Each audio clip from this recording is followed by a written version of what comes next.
እንደ እግዚአብሔር ቅዱስ ፈቃድ ባለን ደቂቃ የምንማማርበት የመጽሐፍ ቅዱስ ክፍለ ምንባብ የሚሆነው የማርቆስ ወንጌል ምዕራፍ 9 ከቁጥር 14 ጀምሮ ባለ የመጽሐፍ ቅዱስ ክፍለ ምንባብ መነሻ ይሆናል። ሁላችሁም መስማት እንድትችሉ የመጽሐፍ ቅዱሱን ቃል አነብላችሁና ወደ ትምህርታችን እንሄዳለን። የማርቆስ ወንጌል ምዕራፍ 9 ቁጥር 14 ወደ ደቀ መዛሙርቱ በመጣ ጊዜ ብዙ ሕዝብ ሲከቧቸው ጻፎችም ከነሱ ጋር ሲከራከሩ አየ። ወዲያውም ሕዝቡ ሁሉ ባዩት ጊዜ ደነገጡ፣ ወደ እርሱም ሮጠው እጅ ነሱት። ጻፎችንም ስለምን ከነሱ ጋር ትከራከራላችሁ ብሎ ጠየቃቸው። ከሕዝቡ አንዱ መልሶ መምህር ሆይ ዲዳ መንፈስ ያደረበት ልጄን ወደ አንተ አምጥቼልሃለሁ። በያዘውም ስፍራ ሁሉ ይጥለዋል፣ አረፋም ይደፍቃል፣ ጥርሱንም ያፋጫል፣ ይደርቃልም። እንዲያወጡለትም ለደቀ መዛሙርት ነገርኳቸው፣ አልቻሉምም አለው። እርሱም መልሶ የማታምን ትውልድ ሆይ እስከ መቼ ከእናንተ ጋር እኖራለሁ? እስከ መቼ ስታገሳችኋለሁ? ወደ እኔ አምጡት አላቸው። ወደ እርሱም አመጡት። እርሱንም ባየ ጊዜ ያ መንፈስ ወዲያው አንፈራገጠው፣ ወደ ምድርም ወድቆ አረፋ እየደፈቀ ተንፈራፈረ። አባቱንም ይህ ከያዘው ስንት ዘመን ነው ብሎ ጠየቀው።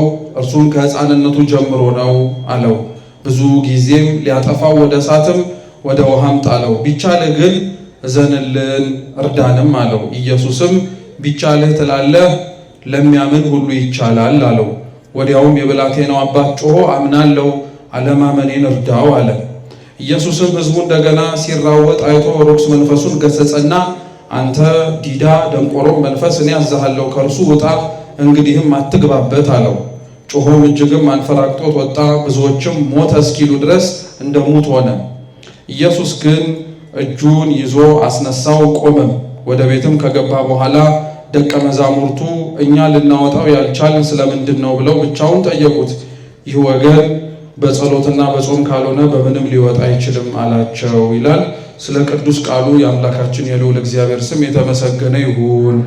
እኛ በተነበበው የመጽሐፍ ቅዱስ ክፍለ ምንባብ የማርቆስ ወንጌል ምዕራፍ 9 ቁጥር 23 ላይ ባለ መነሻ ኃይለ ቃል እንማራለን። እስኪ ለሚያምን በሉ ሁሉ ይቻላል።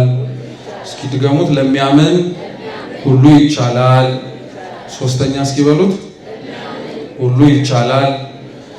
አምላካችን በጉባኤያችን መሃል ተገኝቶ እንዲያስተምረን፣ እንዲመክረን፣ እንዲገስጸን ዘላለማዊ የሆነውን ቅዱስ ቃል ከምንም በላይ መስማት እንድንችል ልቡናችንን፣ ሐሳባችንን፣ እዝናችንን እንዲከፍትልን፣ አይነ ልቡናችንን እንዲያበራልን የእርሱ ቅዱስ ፈቃድ ይሁንልን።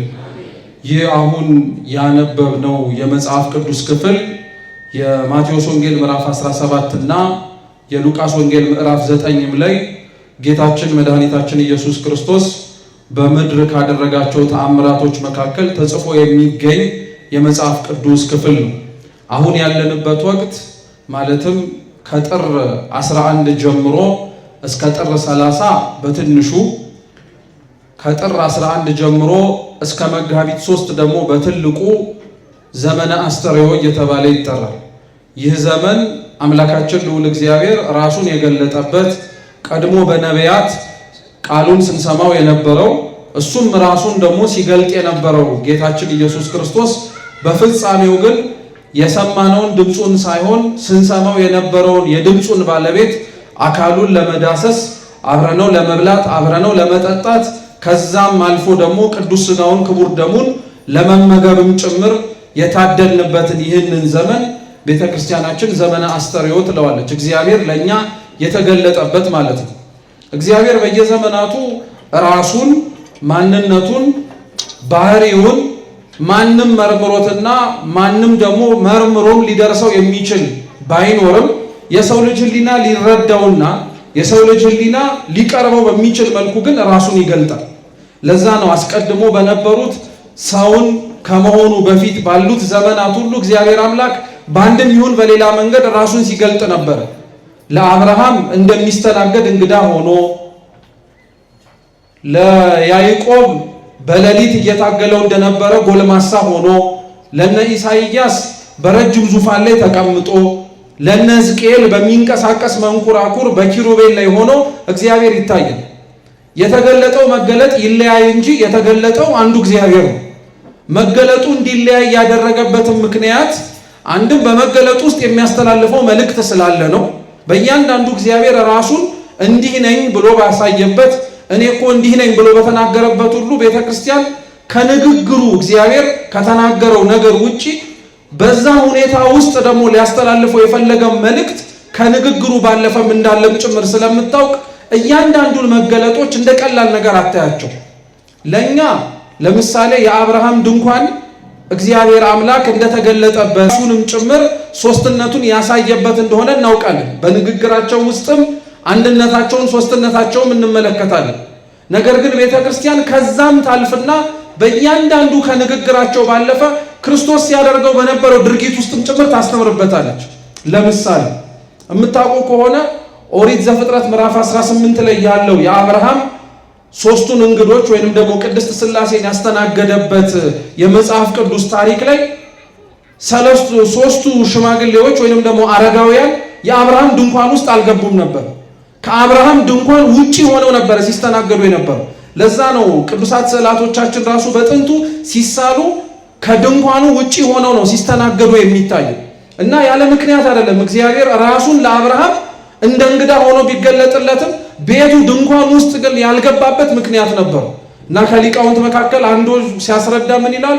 የአብርሃም ድንኳን ውስጥ ፈልጎ የአብርሃም ድንኳን ውስጥ ለመኖርም ጭምር ሽቶ አይደለም እግዚአብሔር የተገለጠለት። እየሰማችሁ ነው? አብርሃምን እግዚአብሔር አምላክ ሊያየው የታደለበትና ሲመለከተውም ድንኳን ውስጥ ያላደረበትን ምክንያት ሲናገር ምን ይላል? መጀመሪያውኑ እግዚአብሔር የወረደው የአብርሃም ድንኳን ውስጥ ሊገባ ሳይሆን ልብ ውስጥ ስለተስተናገደ ነው ይላል። ምን ውስጥ ስለተስተናገደ? አዎ ለአብርሃም በታሪኩ ለሚመለከተው እንዲሁ ዝም ብሎ ለሚያየው ሰው ድንኳን ውስጥ የገባ እስኪመስለው ድረስ ይደነቅበታል። ግን የኛ ቤተክርስቲያን ሊቃውንት ከአብርሃም ዘርግቶት ይኖርበት ከነበረበት ድንኳን በላይ እግዚአብሔር የመረጠው የአብርሃምን የምኑን አዳራሽ ነው? የልቡን ድንኳን ነበር የመረጠው። እግዚአብሔር በሁላችን ልቡና ውስጥ ይደርብን። እርሱ ነው መገለጥ እየተባለ የሚጠራው። በዚህ ባለንባቸውና ባሳለፍናቸውም ክብረ በዓላት ላይ እግዚአብሔር በአንድም ይሁን በሌላ መንገድ ራሱን በደንብ አድርጎ ገልጧል። በመገለጡ ውስጥም ስለሱ እንድናውቅ የሚፈልጋቸውንም ነገር አሳይቶ ነው። ለምሳሌ በልደቱ እግዚአብሔር አምላክ በሕፃን መልክ ታይቶ ዘመናትን ያሸመገለ እርሱ ነገር ግን እንደ ሕፃን ሆኖ በየጥቂቱ ሊያድግ በበረት ተወልዶ አይተነው። ያ ብቻ አይደለም። በእርሱ በመወለዱ ምክንያት እርቅ እንደሚፈጸም የሰማይ መላእክት ሲወርዱ በምድር ያሉ ሰዎችም ደሞም ጭምር በተወለደበት ግርግምም ተገኝቶ ተመልክተናል። የእርቅ የይቅርታ አምላክ ስለሆነ ያንን ብቻ አይደለም ግን እግዚአብሔር ያሳየን የተወለደበትንም ግርግምም አይተን እንማርበታለን። ክርስቶስ የተወለደበት ግርግም የእንስሳት ማረፊያ ነው። እንስሳት የሚጸዳዱበት እንኳን ሰው ሊወልድበት ቀርቶ ሰው ቢኖርበት እንኳን የሚጸየፈው ቦታ ላይ ክርስቶስ ተወልዷል። ለምን ይመስላችኋል? እዛ ቦታ ላይ ለመወለድ እንደሚችል ለማሳየት እኮ ብቻ አይደለም። ክርስቶስ የሚሸተው የሚከፋው የከብቶች በረት ውስጥ ራሱን በእናቱ እቅፍ ላይ የታየበትና የተገኘበት ምክንያት ከከብቶቹ የመጸዳዳት ወይንም ደግሞ ከከብቶቹ እድፍ ያልተናነሰ የምንሸትና በኃጢአት የተዳደፍን ሰዎች ስላለን ከብቶቹ መካከል ሽታቸውን ሳይጸየፍ ያደረ እግዚአብሔር ከእኛም መካከል ሽታችንን ኃጢአታችንን ሳይጸየፍ አምሮን ይኖራል ብላ ቤተክርስቲያን ለማስተማር ነው። ይሄንን ነው መገለጥ እያልን የምናው። ያም ብቻ አይደለም። ጥምቀቱም ላይ ስንመጣ እግዚአብሔር አምላክ ራሱን አንድነቱን ሶስትነቱን ገልጦልናል። ከዛ በኋላ እግዚአብሔር አምላክ ራሱን በተለያዩ ቦታዎች ላይ ሲገልጥ የምንመለከተው ከንግግሩ ባለፈ በተአምራቱ ነው። በምን አልኳችሁ? በተአምራቱ ነው። ያለንበት ዘመን ዘመነ አስተርእዮ ቢሆንም አባቶቻችን የቃና ዘገሊላን በዓል ካከበርን በኋላ ያለውን ሰሞን ዘመነ መርዓዊ ይሉታል። እስኪ ዘመነ መርዓዊ በሉ። መርዓዊ ማለት ምን ማለት ነው? በግዕዝ ሙሽራ ማለት ነው። የሙሽርነት ዘመን። በእርግጥ የሙሽርነት ዘመን ሁለት ነው እንደ ቅዱስ ያሬድ አስተምሮ። የመጀመሪያው የሙሽርነት ዘመን ከልደት በፊት ያሉት 3 ቀናት ናቸው። ከልደት በፊት ያሉት 3 ቀናት ዘመነ መርዓዊ እየተባሉ ይጠራሉ። እውነተኛው ሙሽራ ቅዱስ ዮሐንስ መጥምቅ እንኳን ሲመሰክር የሰማነው ጌታችን ኢየሱስ ክርስቶስ። ስለዚህ ከክርስቶስ ልደት በፊት ያለችዋን 3 ቀን ሙሽራ ሲመጣ የምናደርገውን ቅድመ ዝግጅት ለሱ ለመወለዱ እንዘጋጅበታለን። ከሱ በኋላ ያለው ሁለተኛው ዘመነ መርዓዊ ደግሞ ከቃና ዘገሊላ ክብረ በዓል በኋላ ያለው አምላካችን ልዑል እግዚአብሔር የተአምራቱን መጀመሪያ ያደረገበት በቃና ዘገሊላ ሰርግ ቤት ተገኝቶ ውሃውን ምን ያደረገበት? የወይን ጠጅ ያደረገበት። አንድ ሊቅ ምን ይላል መሰላችሁ? የክርስቶስ አምላካችን በቃና ዘገሊላ ውስጥ ውሃውን የወይን ጠጅ የማድረጉ ተአምሩንም ጭምር የማሳየቱ ምክንያት አንደኛው ለወይን ጠጅ ምሳሌ ለሆነው ለወደፊት ለደሙ ማጠየቂያ ነው። ሁለተኛው ግን ይሄ ሊቅ ምን ይላል መሰላችሁ? በቃና ዘገሊላ የክርስቶስ ውሃውን የወይን ጠጅ ማድረግ ተአምር የሚደንቀው ለማን ነው ብሎ ይጠይቃል። እስኪ እናንተ ልጠይቃችሁ፣ የክርስቶስ ውሃውን የወይን ጠጅ የማድረጉ ተአምር በጣም የሚደንቀው ለማን ነው? እስኪ ለኛ በሉ። ለኛ ነው የሚደንቀን እንጂ ለሱ የሚሳነው ነገር አለ የለም እኮ። እንዲያውም ያ ሊቅ ምን ይላል መሰላችሁ? በዛ ቤት ላይ ውሃውን የወይን ጠጅን ያደረገዋል። በቀራንዮ ላይ እኮ አሳልፈን የክርስቶስን ስንመለከተውና ስናየው ተቀድቶም ጭምር የተሰጠን ደሙ ነው ይላል። በዛ የወይን ጠጅ ቤት ላይ ክርስቶስ ተገኝቶ ሰርገኞቹ ሀፍረት እንዳይመጣባቸው ሀፍረታቸውን ከደነላቸዋል። ምን በማድረግ? ወይን በመስጠት ወይን በተአምራቱ በማምጣት። ነገር ግን ለኛ ምን አደረገልን ሲባል እኛን ግን ወይን ጠጅ ሰጥቶ ሳይሆን ያስደሰተን ደሙን አፍስሶ ሰውነታችንን አጥቦልን ነው ይላል። አያችሁት? በእያንዳንዱ ክርስቶስ ሊያደርጋቸው በወደዳቸው ተአምራት ላይ ተአምሩን ከማድረግ ባለፈ ሊያስተላልፈው የፈለገው የሆነ መልእክት አለ። መጽሐፍ ቅዱስም ለዛ ነው በነገራችን ላይ ተአምራተ ክርስቶስን ሲዘግብልን ጌታችን ይሄን ድንቅ አደረገ ሲባል ጉዳዩ ተአምሩ ላይ ብቻ አይደለም። ከተአምሩ በስተጀርባ ሊያስተላልፈው የፈለገው መልእክት ስላለ ያንን መረዳት እንድንችል ነው። አሁን ባለንበት በዚህ ተአምራት በሚነገሩበት ሰሞን ላይ ክርስቶስ አንድ የታመመ ዲዳ ደንቆሮ መንፈስ ያለበት የሚጥል በሽታ ይዞት ይሰቃይ የነበረ ልጅ እንዴት እንደፈወሰው የምንማረው። የመጀመሪያው ጥያቄ መልሰን ማለፍ መቻል ያለብን እንዳልኳችሁ ካነበብነው ከማርቆስ ወንጌል ምዕራፍ 9 ውጪ ይሄ ክርስቶስ ያደረገው ተአምር በማቴዎስ ወንጌልም በሉቃስ ወንጌልም ተጽፏል። ስንት ወንጌላውያን ያሉት? 4 ናቸው። ይሄ ተአምር በስንቱ ተጽፏል? በ3ቱ ተጽፏል። በማቴዎስ በማርቆስና በሉቃስ ተጽፏል። አንደኛ ተአምሩ ተመሳሳይ ከሆነ ለምን 3 የመደጋገም አስፈለገ? መጽሐፍ ቅዱስ ስናነብ አንዱ ከምናስተውላቸው ነገሮች የታሪክ ድግግሞሽ አለ። ማቴዎስ የጻፈውንም ማርቆስም ይደግመዋል፣ ሉቃስም ይደግመዋል፣ አስፈላጊ ከሆነ ዮሐንስም ይደግመዋል። አንደኛ ማወቅ ያለብን ነገር ምን መሰላችሁ? ታሪኩ ተመሳሳይ ቢሆንም አንደኛ ታሪኩ እየተደጋገመ የሚነገረው ለአጽንኦት ነው። እስኪ ለአጽንኦት በሉ። ለአጽንኦት ነው። ወንጌላውያን እኛ ጋር የደረሰው መጽሐፋቸው ለኛ ደረሰ እንጂ እነሱ ሲጽፉት ግን ለሚያስተምሩባቸው ሀገረ ስብከትና አገልግሎት እንዲውል ተደርጎ ነው የተጻፈው። ስለዚህ ማቴዎስ ለጻፈላቸው ሕዝብ ማርቆስ የጻፈላቸው ላይ ደርሳቸው ይችላል። ማርቆስ ለጻፈለት የማቴዎስ ላይ ደርሰው ይችላል። ስለዚህ የሚደጋግሙት ነገሩን ለማጽናት ነው። ላልደረሰው ደግሞ የክርስቶስን ዜና ለማሰማት ነው። እየሰማችሁ ነው? ጥሩ። አንደኛው እሱ ነው።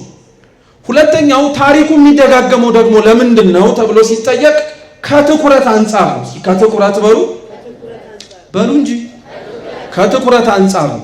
በተለይ ይሄ እኛ የሁላችን ድክመት ስለሆነ ትኩረትን መስጠት ትኩረት ማድረግ በደንብ ልባችን አድርጋችሁ አዳምጡ። ትኩረት የደቀ መዛሙርቱ በጣም የሚታወቁበት ችግር ነበር። ምን መሰላችሁ? ጌታችን ኢየሱስ ክርስቶስ ከተጠመቀ በኋላ ወዲያውኑ እንደምናውቀው 40 ቀንና 40 ሌሊት ወደ ገዳመ ቆሮንቶስ ነው የገባው።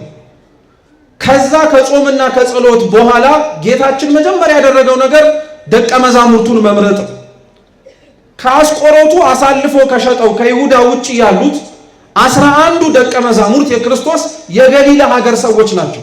በአነስተኛ ኑሮ የሚኖሩ ብዙም ያልተማሩ ለመጻፍ ለማንበብ ብዙም ያልታደሉ ናቸው። ስለዚህ ዕለት ዕለት ህይወታቸውን ከእጅ ወደ አፍ በሚሆን ኑሮ ነው የሚኖሩት። እየሰማችሁ ነው? ክርስቶስ ሲመርጥ 11ዱንም በእንዲህ አይነት ህይወት ያሉትን አንደኛ ለምን መሰላችሁ እንደዚህ ደካማዎቹን እየመረጠ እግዚአብሔር የሚያስጠግም በጠንካሮቹ ብቻ ሳይሆን በተናቁትም መስራት እንደሚችል እንዲታወቅ 11ዱንም ሐዋርያት የተማሩ ያወቁ የተመራመሩ ኦሪትን ጠቅሰው ማስተማር የሚችሉ ከፈሪሳውያን መካከል መርጦ መውሰድ ይችል ነበር።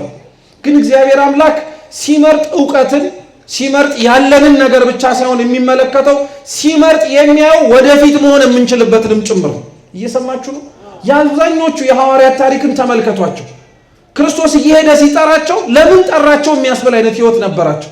ለምሳሌ ማቴዎስን ይዩት። ክርስቶስ ቅዱስ ማቴዎስን ሊጠራው ሲሄድ ቀራጭ ነበር። ቀራጭ ማለት በዘመናዊ ቋንቋ ግብር የሚሰበስብ ማለት ነው። ግብር መሰብሰብ ኃጢአት ሆኖ አይደለም። በነገራችን ግን በቀደመው ጊዜ ላይ ግብር ሲሰበስቡ ከሚሰበስቡትና ከተጠየቁት በላይ እየጠሩ ይወስዱ ነበር። ህዝቡን ይሰርቁት ነበር። ሌባን የመረጠው እያልኳችሁ ነው። በሌላ አማርኛ ቆሞ ከሚሰበስብበት ቀረጥ ከሚሰበስብበት ቦታ ሄደና ክርስቶስ ማቴዎስን ተከተለኝ። ምን አድርገኝ? ተከተለኝ። ማቴዎስን ተከተለ። አሁን ማቴዎስ የጻፈውን ወንጌል ሁላችንም እንስማዋለን፣ እንሳለመዋለን። የሱንም ዝክር እየዘከርን ረድኤት በረከቱ እንዲደርሰን እንማጸናለን። አሁን የነገርኳችሁን የማቴዎስን የትላንትና የሌብነት ታሪኩ ላይ በነበረበት ዘመን ብትኖሩ ግን ማቴዎስ ለምን ተመረጠ ያስብልም? ሌባ ነዋ ስታዩት። እግዚአብሔር ግን ይላል ቅዱስ ዮሐንስ አፈወርቅ የማቴዎስን ሌብነቱን ሳይሆን ነገ የሚሆነውን ሐዋርያነትን ያየለታል። እየሰማችሁ ነው። ለሐዋርያትም እንደዛው ሰው ሲመለከታቸው 11ዱንም አላዋቂነታቸውን፣ ማንበብ አለመቻላቸውን፣ መጻፍ አለመቻላቸውን፣ በደንብ በፍጥነትና በተቀላጠፈ ሁኔታ አለመናገራቸውን አይቶ ለምን መረጣቸው አለ። ሰው ያየው እሱን ነው። እግዚአብሔር ግን ያየው ከዛ በኋላ የሚሆኑትን። ለሁላችንም ሕይወት በነገራችን ላይ ተመሳሳይ ነው። ሁላችንም ቅጽረ ቤተ ክርስቲያን ውስጥ ተሰብስበን ስንገባ ሊያስገባን የሚችል ጽድቅ ኖረን አይደለም። ግን ነገ ሰምተነው ልንሆነው የምንችለው ግን ነገር እንዳለ ስለሚያውቅ ቃሉ ሊለውጠን እንደሚችል እግዚአብሔርም ስለሚያውቅ ስለዚህ 11ዱን መረጠ። 11ዱንም ማስተማር ጀመረ። አንድ ሰው ደግሞ ያልተማረ ከሆነ ወይ መጽሐፍ ማንበብ መሰል ነገር የማይችል ከሆነ መጽሐፍና ማንበብ እንደቻለ ሰው ቀልጣፋ ይሆናል እንዴ? አይሆንም። አብዛኞቹ ደቀ መዛሙርት ተነግሯቸው ሊረሱት ይችላሉ። አሳይቷቸው ሊዘነጉት ይችላሉ። ይሄ ወንጌል ላይ ያለ ነገር እኮ ነው። ከመንፈስ ቅዱስ መውረድና ሰውነታቸው ከመታደሱ በፊት ሐዋርያት ከክርስቶስ ጋር አብረው እየተራመዱ ራሱ እየወደቁ እየተነሱ ነበር። ዛሬ ለምን እንደሆነ አይታወቅም። እኛም ከእግዚአብሔር ጋር አብረን እየሄድን መውደቅና መነሳት የማንፈልግ ሰዎች አሉ። በቃ አብረነው ከሆነ ሁሌ መቆም የምንፈልግ ማለት ነው። እርግጥ ነው እግዚአብሔር የማያቆም አምላክ ሆኖ አይደለም የምንወድቀው። ነገር ግን ስንወድቅም የሚያነሳን ማን ስለሆነ ነው? እግዚአብሔር እኮ ስለሆነ። ብዙ ነገራቸውን የሐዋርያትን ችሏቸው ሕዝብ አበርክቶ ሲያበላ አይተውት ራሳቸው ጭምር ተሳታፊ ሆነው ሌላ ጊዜ ላይ መሽቶባቸዋል እባክህ አሰናብታቸው ይላሉ። ትናንትና እኮ ሲያበላ አይተውት ግን ይረሱታል። በቃ የትኩረት ችግር ማለት ነው። የአብዛኞቻችንም በነገራችን ላይ ያለብን ድክመት ትኩረት ማነስ ነው። እግዚአብሔር ላይ እያንዳንዳችን እኛ ረስተነው እኛ መጠየቃችንን እንኳን ወደኋላ ሳንመለከተው ሳንጠይቅም ጭምር የሚያስፈልገንንም የምንፈልገውንም ጭምር ሰጥቶናል። ለምን ይመስላችኋል? አሁንም ግን ከእግዚአብሔር ጋር ያለን ግንኙነት እንደፈለግ ነው የጠበቀም አይመስላችሁ? ትኩረት ስለማንሰጥ ነው። እንረሳለን። ወዲያው ያነሳንን ተጥለን በነበርንበት ጊዜ ላይ እንድንቆም ምክንያት የሆነንን እግዚአብሔር ስንቆም እንረሳዋለን። ተውት፣ ሌላውን ነገር መራመዱን ተውት። ወድቀን ስንነሳ መነሳታችን ላይ ቆመን ራሳችንን የቆምን ስለሚመስለን እንዘነጋዋለን። ስለዚህ ደቀ መዛሙርቱ የትኩረት ችግር ነበረባቸው እና ስለዛ ትኩረት ማነስ አንዳንድ ታሪኮች የሐሳብ ልዩነቶች ባይኖሯቸው ያገላለጽ ልዩነት ግን ይኖራቸው። በምሳሌ ላስረዳቸው ጥሩ ስለሆነ አሁን ያለንበት የቅዱስ ቂርቆስ ቤተክርስቲያን ስንት መግቢያ በራል? በሉ ቶሎ በሉ። 3። የመጀመሪያው ከበስተጀርባችን ነው። ሁለተኛው በእኔ በስተግራ ነው። ሶስተኛውስ ከእኔ በስተቀኝ ነው። ጥሩ እሺ። አንድ አፍታ መልሱልኝ። በኋላኛው ወይም በእኔ በስተፊት ያለው ቤት በዚህኛው በር የገባችሁ ሰዎች እጃችሁ ነው። በጣም ጥሩ አውርዱ።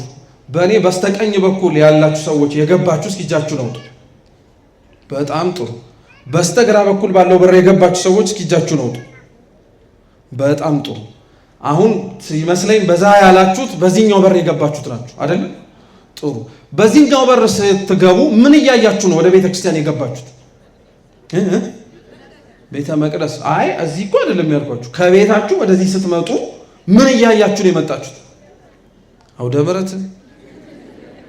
ኧረ ተው ልብ እያለን እንጂ ትኩረት ይኑረን። እሺ ምን እያያችሁ ነው የመጣችሁት?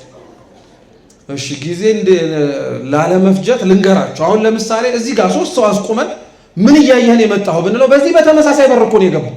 አንዱ አስፋልቱን ይላል፣ አንዱ ጧፍ የሚሸጡትን ይላል፣ አንዱ ኧረ እኔ ምንም አላየሁም ነበሩ እንዴ ምናምን ነገር ይላል። በተመሳሳይ መንገድ መጥተህ እንዴት አንዱ አለ የሚለውን ሌላው ላይ ኖር ይችላል ይላል። ምን ስለማያደርግ? ትኩረት ስለማያደርግ እኮ ነው። በቃ አለቀ። ወንጌላውያኑም ልዩነታቸው በዛኔ መጣው ይላሉ ሊቃውንቱ። ማቴዎስ ትኩረት አድርጎ የጻፈበት ነገር አለ፣ ግን ትኩረት ሲያደርግ ደግሞ የተዋቸው ነገሮች አሉ። ለማርቆስ ማርቆስም ሲጽፍ የተዋቸው ነገሮች አሉ። ለማን የተረፉ? ለሉቃስ። ስለዚህ ልክ ተመሳሳይ የሆኑ ታሪኮችን ስንማር ቤተክርስቲያናችን በአንድ ታሪክ ላይ የተለያዩ ጸሐፊያን ራሱን ታሪክ ከጻፉት ሶስቱንም ማስማምታ ነው የምታስተምረው። ለዛ ነው ይሄንን ትምህርትም ስንማር አሁን ያነበብነው ማርቆስ 9ን አይደለም፣ ግን ማቴዎስም በአንጻሩ ሉቃስም ምን አይነት አገላለጾችን ጭምር እንደተጠቀሙ አድርገን እንማራለን። እግዚአብሔር ከሁላችን ጋር ይሁን። ተአምሩ የሚጀምረው ጌታችን ኢየሱስ ክርስቶስ ተራራ ላይ ሆኖ አምላካችን ልዑል እግዚአብሔር 3 የምስጢር ደቀ መዛሙርት የሚባሉትን ያዕቆብን ወንድሙ ዮሐንስንና ጴጥሮስን ይዟቸው ሄዶ እላይ ተራራው ላይ ሙሴና ኤልያስ አሉ። ብርሃነ መለኮቱን እየገለጠ ነው። ልክ በጥምቀት እንደነበረው አይነት ምስክርነት ደቀ መዛሙርቱ እየሰሙ ነው። የምወደው ልጄ ይህ ነው፣ እርሱን ምን አድርጉት? ስሙት የሚለው የመረጣቸው 9 ደቀ መዛሙርት ደግሞ ከተራራው ታች ናቸው ያሉት። እነሱ ታች እያሉ ታዲያ አንድ በጣም በጸና የታመመበት አባት ልጁን ይዞ መጣ። ለደቀ መዛሙርቱም ሰጣቸው። የሰጣቸው ለምንድን ነው? ልጁ በጣም በጠና ታሟል። ከዚህ በፊት የሚችለውን ነገር በሙሉ ጤናውን ማግኘት እንዲችል ሞክሯል፣ ግን አልሆነለትም። ክርስቶስ ግን ዜናው በይሁዳና በኢየሩሳሌም ተሰምቷል። ታምር እንደሚያደርግ፣ ሽባ እንደሚተረትር፣ እውር እንደሚያበራ ተሰምቷል። ስለዚህ ብቸኛ ያለው ተስፋ የአባት ልጁ እንዲድንለት ማን ጋር መውሰድ ነው? ክርስቶስ ጋር መውሰድ ነው። ግን ክርስቶስ እርሱ የት ነው ያለው? ተራራ ላይ ነው ያለው። ያሉት እነማን ናቸው? ደቀ መዛሙርቱ ናቸው ታች ያሉት። ለእነሱ አምጥቶ ሰጣቸው። ልጄን ርኩስ መንፈስ ይዞታል አላቁልኝ አላቸው። ደቀ መዛሙርቱ ይዞት የመጣውን ልጅ ለመፈወስ ሞከሩ፣ ግን መፈወስ አልቻሉም። ቢሉት ቢሰሩት ርኩስ መንፈሱን ሊታዘዝ አልቻለም። ለምን ቢጸልዩ ምን ቢሉ በፍጹም ሊወጣላቸው አልቻለም። ይሄ ብቻ አይደለም ደግሞ እኮ የሚገርማችሁ ዙሪያቸው ላይ ጻፎችም ጭምር ነበሩ። ከእስራኤላውያን ወገኖች የሆኑ በምድብ የሚጠሩ አሉ። ጸሐፍት፣ ፈሪሳውያን፣ ሰዱቃውያን እየተባሉ ማለት ነው። እያንዳንዳቸው ምድባቸው ውስጥ ማለት ነው በጣም የተለያየ ነገር ነው ያላቸው። አንድ የሚያስማማቸው ነገር ግን ምን እንደሆነ ታውቃላችሁ? ክርስቶስን አይወዱትም። ማን አይወዱትም? ክርስቶስን አይወዱትም። ደቀ መዛሙርቱንም አይወዷቸው። ስለዚህ አስቡት፣ መምህሩ ከነሱ ጋር የለም። ተማሪዎቹ ፈውሱ ተብለው ታማሚ ተሰጥቷቸዋል። ታማሚው እየተፈወሰ አይደለም። በቃ ሰርግና ምላሽ ሆኖላቸዋል ለጠላቶቻቸው። ድሮ የምታምኑት አምላክ ነው ብላችሁ ተቀብላችሁ ህመም ፈውስልን የምትሉት ክርስቶስ እንኳን እሱ እነማንም ሊፈውሱት አልቻሉ። ይሄው ደቀ መዛሙርቱም ሊፈውሱት አልቻሉም ብለው ይከራከሯቸው። በቃ በጣም ረፍት ስነሷቸው። ክርስቶስ ከዛ በኋላ ነው ሲወርድ ጻፎችን ከደቀ መዛሙርቱ ጋር ሲከራከሩ አያቸው።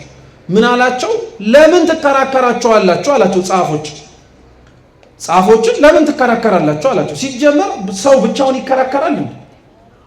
ሰው ብቻውን እያወራ ሲከራከር ብታዩት ራሱ ምኑን ነው የምትጠራጠሩት? ጤናውን ትጠራጠራላችሁ። ምክንያቱም ሰው የሚከራከረው ከማን ጋር? ከሰው ጋር። ክርስቶስ የሚገርማችሁ ግን ወርዶ አብረው ይከራከሩ የነበሩትን ደቀ መዛሙርቱን ሳይሆን ጸሐፍትን ነው ዞረና ለምን ከእነሱ ጋር ትከራከራላችሁ አላቸው። ለምን እንደሆነ ታውቃላችሁ? ደቀ መዛሙርቱ ገና በእምነት ያልጸኑ ናቸው። ገና በርትተው ያልቆሙ ናቸው። ገና ለገና ክርስቶስ አብሯቸው የለም ብለው ገና ለገና ብንጠይቅ መልስ ሊሰጠን የሚችልና የሚያሳጣን መምህራቸው የለም ብለው ሊያፋጥጧቸው ነው የመጡት። ስለዚህ ያስጨነቋቸው ባለማድረጋቸውና ተአምሩን መፈጸም ባለመቻላቸው እያሸማቀቋቸው ነበር። ስለዚህ ክርስቶስ እነሱ ጋር መጣና ለምን ትከራከራላችሁ አላቸው። በሌላ አገላለጽ እኮ ጥያቄያችሁን ለምን ለኔ አታቀርቡም እንደማለት ነው ይላል ዮሐንስ አፈወርቅ። እውነት ጥያቄ ብላችሁ መጣችሁ ከሆነ እውነት ማወቅ ፈልጋችሁ ከሆነ እነሱን እንደጠየቃችኋቸው ለምን እኔን አትጠይቁኝም እንደማለት ነው።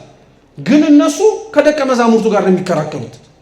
ድሮም እኮ በነገራችን ላይ አቅም ከሌለው ሰው ጋር ነው ሰው አቅም ያለው እንዳለው የሚመስል። አሁንም እኮ በምናያቸው ነገሮች ላይ በጣም ክርስቲያኖች ማወቅ ያለብን ሰው ከእምነቱ ወጣ ተከራክሮ ገሌ የገሌን ኦርቶዶክሳዊ እምነት አስጣለው ምናምን ሲባል ያስጣለው ማንን ነው? የሚያውቀውን የተረዳውን የእውነት የኖረበትን ነው ብትሉ እኮ አብዛኛው ላይሆን ይችላል። እየሰማችሁ ላይሆን እኮ ይችላል። ደካማውን መርጦ ስስ የሆነውን ሰው ለይቶ በማጥቃት የሚሸነፍና በማጥቃትም የሚገኝ ድል ተብሎ ሊመዘገብለት አይችልም። ጸሐፍት ግን ያንን ሊያደርጉ ነበር። ስለዚህ ክርስቶስ ለምን ትከራከራላችሁ አላቸው። እነሱን እረፍት ከሰጠና ዝም ካስባላቸው በኋላ ግን ክርስቶስ ሊያስተላልፈው የፈለገው ሌላው ትምህርት ነበር። ምን መሰላችሁ? ደቀ መዛሙርቱ ከክርስቶስ ደቀ መዛሙርትና ከጸሐፍት ጋር የሚደረገው ክርክር ለምን መሆን አለበት አሁን የሚላቸው ታማሚ አለ ከጎናቸው። እየሰማችሁ ነው? ታማሚ አለ፣ ታሞ የመጣ ፈውስ የሚያስፈልገው አባት ተጨንቆ ይዞት የመጣው ነፍስ እያለ እናንተ ለምንድን ነው ከዛ ጋር የምትከራከሩት እያለው ቅድሚያ የመስጠት ጉዳይ። ማንም ሰው እውነቴን ነው የምላችሁ ክርስቲያኖች፣ ቤተ መቅደስ ውስጥ ስንገኝ ቅድሚያ መስጠት ያለብን ነገር ቢኖር ለነፍሳችን ጉዳይ ነው። ለምን ጉዳይ አልኳችሁ? ለነፍሳችን።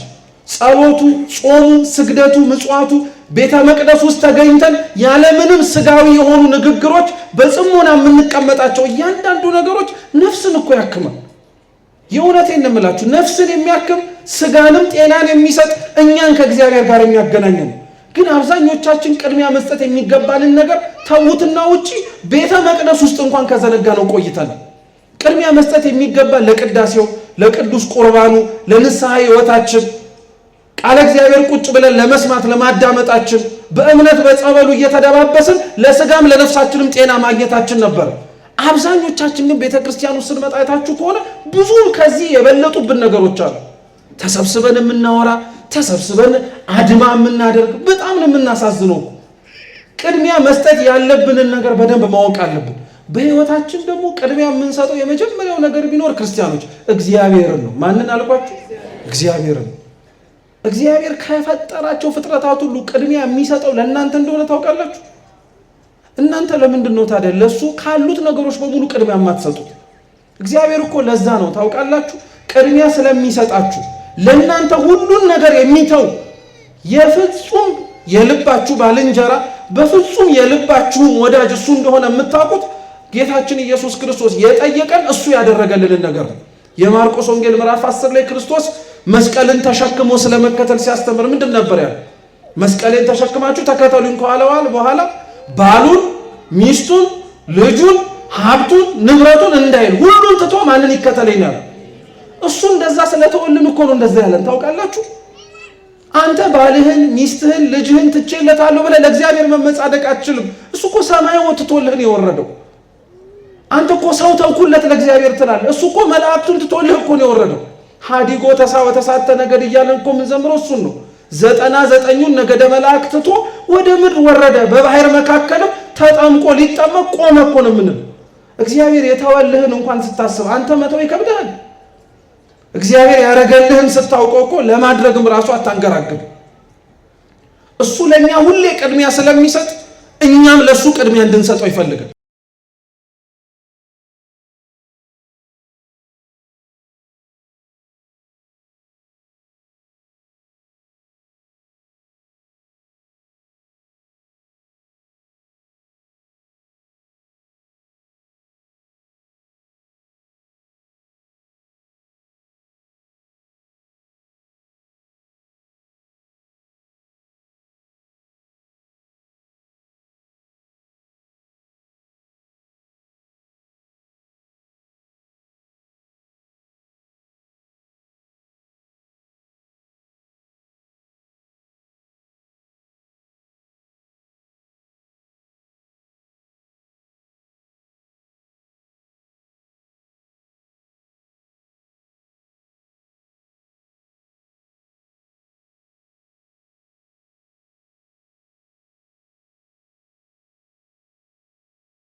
ሁላችንም ልቡናችንን ይመልስልን።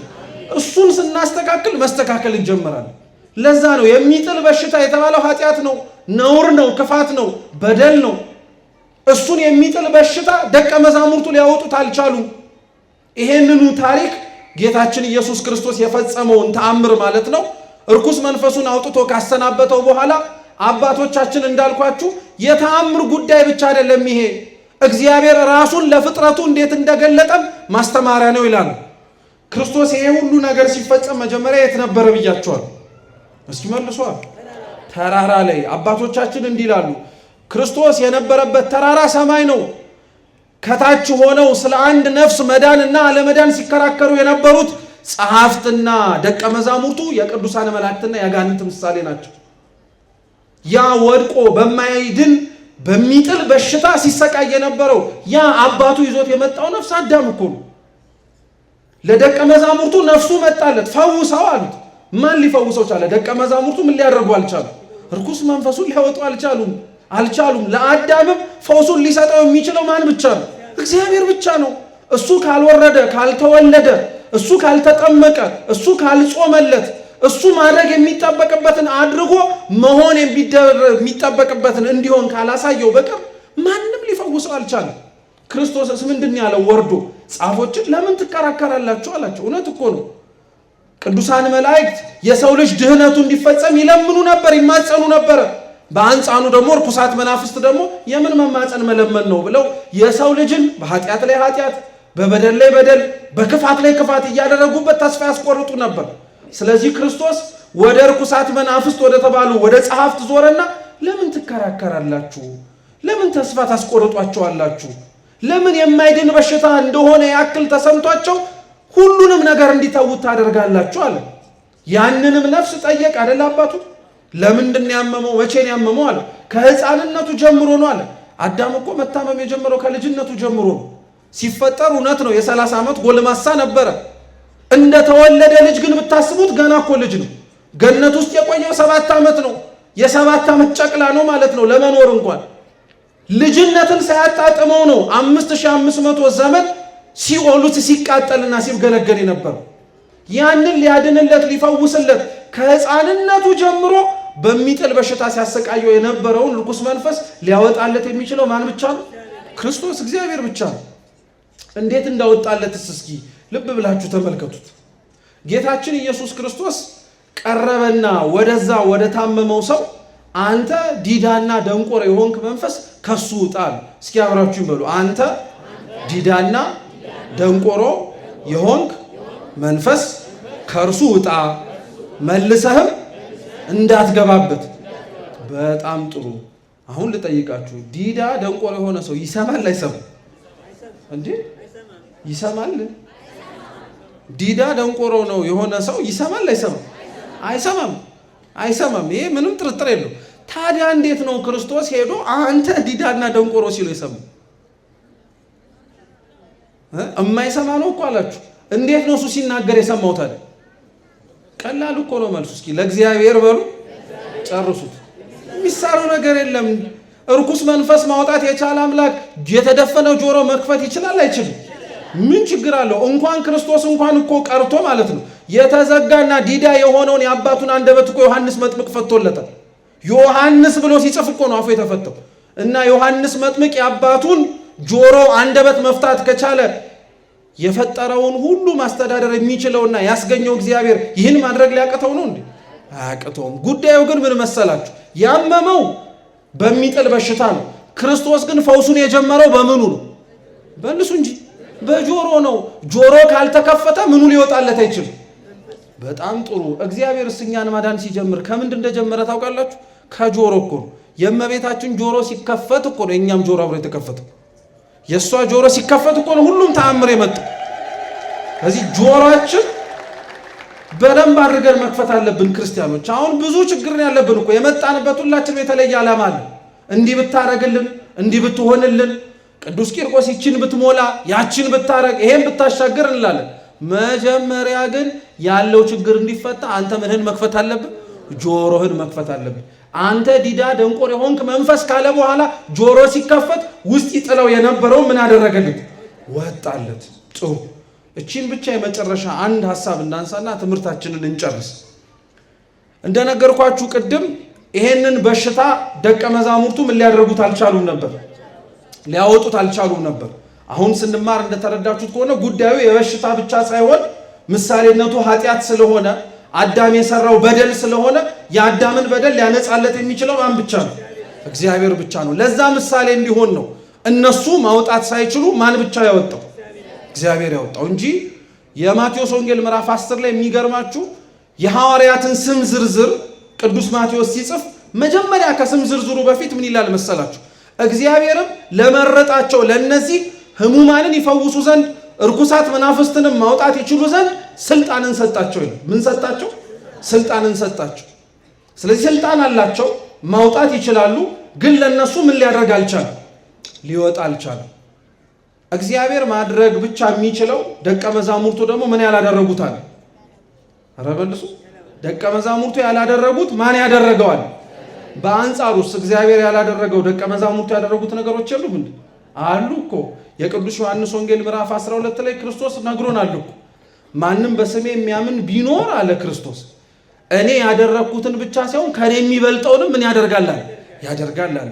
ለቅዱስ ቂርቆስ ወረሽኝ ቢመጣ እንዲርቅልን ውሃ ከዙሪያችን ታቦቱ በተተከለበት ቦታ ላይ እንዳይጠፋ ቃል ኪዳን ቢሰጥልን ያንኑ ስራ እግዚአብሔር ማድረግ ይችላል አይችልም? ግን ለማን የሰጠው? ለቂርቆስ ሰጠው፣ ለእናቱ ሰጣት። ስለዚህ እግዚአብሔር አያችሁት፣ ተመለከታችሁት። እሱ ማድረግ የሚችለው ሆኖ ሳለ ማንን ያስደርጋል ማለት ነው? ደቀ መዛሙርቱን ያስደርጋል፣ ቅዱሳኑን ያስደርጋል። ተአምር ማድረግን ይችሉ ዘንድ የእምነታቸውን ታላቅነት ያሳያቸዋል። የቅዱስ ቂርቆስን እምነቱን እኮ የምናደንቀው ተሰብስበንም እስካሁንም ድረስ በጣም አድርገን ከፍ ከፍ የምናደርገው ለዛ ነው። ልክ እንደ ባለቤቱ እንደ ጌታችን እንደ ኢየሱስ ክርስቶስ እኮ ስንት የማይድን በሽታ ይዞ የመጣውን ሰው እኮ ፈውሷል ቅዱስ ቂርቆስ። ስንት የማይድን በሽታ። አሁን የስጋውን አይደለም እያልኳቸው ያለሁት በነገራችን ላይ እሱ ብቻ አይደለማ ሊደንቀን የሚያስፈልገው። የቅዱስ ጊዮርጊስ የቅዱስ ቂርቆስን ታሪክ ሲናገር ቅዱስ ያሬድ በድጓው ላይ ቅዱስ ቂርቆስ ከእግዚአብሔር ላይ ከነበረው እምነት የተነሳ የሚያሰቃዩትን ሰዎች የሚያሰቃዩበትን መሳሪያ ይነግራቸው ነበር።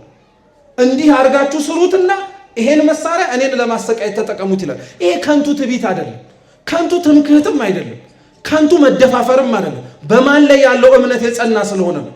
በእግዚአብሔር ላይ ያለው እምነት የጸና ነው። ልብ ብላችሁ ስሙኝ ክርስቲያኖች። የእምነታችን ጽናት የሚታወቀው የእምነታችንም ጥንካሬን እግዚአብሔርም የሚመሰክርልን መግባት የሌለብን ቦታ በሙሉ ያወጣናል ብለን በመግባት አይደለም። እኛ ራሳችን መጠንቀቅ ያለብንን እየተጠነቀቅን ከኛ አቅም በላይ የሆነውን ግን በማን ኃይል መሻገር እንችላለን? በእግዚአብሔር። እና ቅዱስ ቂርቆስ ያን አድርጎታል፣ ነግሯቸዋል። ይሄንን መሳሪያ አምጡ ብሎ በዛ መሳሪያ እየፈለጉ ነው እንዲያደረጉት። አንዴ በአፍንጫው ሰናፍጭን የሚያክል የሚያቃጥል ነገር እየከተቱበት። ገና እኮ የ3 ዓመት ልጅ እኮ ገና የ3 ዓመት ልጅ እኮ በአፍንጫው አንዴ ሰናፍጭ እየከተቱበት፣ ፀጉሩን ላጭተው ከላዩ ላይ እያርከፈከፉበት እሳት። ስትሰሙት እኮ እውነት ጤና የሌለውና እውነትም ደግሞ ችግር ያለበት የሚመስለው ስራ ሲያደርጉ የነበሩትን ሰዎች ቅዱስ ቂርቆስ ምን ሲያደርግ ነበረ ስትሉ፣ በሱ ስቃይ ውስጥ እነሱን ሲያክማቸው ነበር። ሰማዕታት በእግዚአብሔር ስም የሚቀበሏቸው እያንዳንዱ መከራ ለራሳቸውም ጭምር በረከት የሚያገኙበት ሳይሆን ለሚያሰቃዩቸውም ሰዎች ልቡናቸው የሚመለስበት ነው። ይሄንን ሁሉ መከራ ሰው እንዴት በአንድ ህይወቱ ይደራደራል?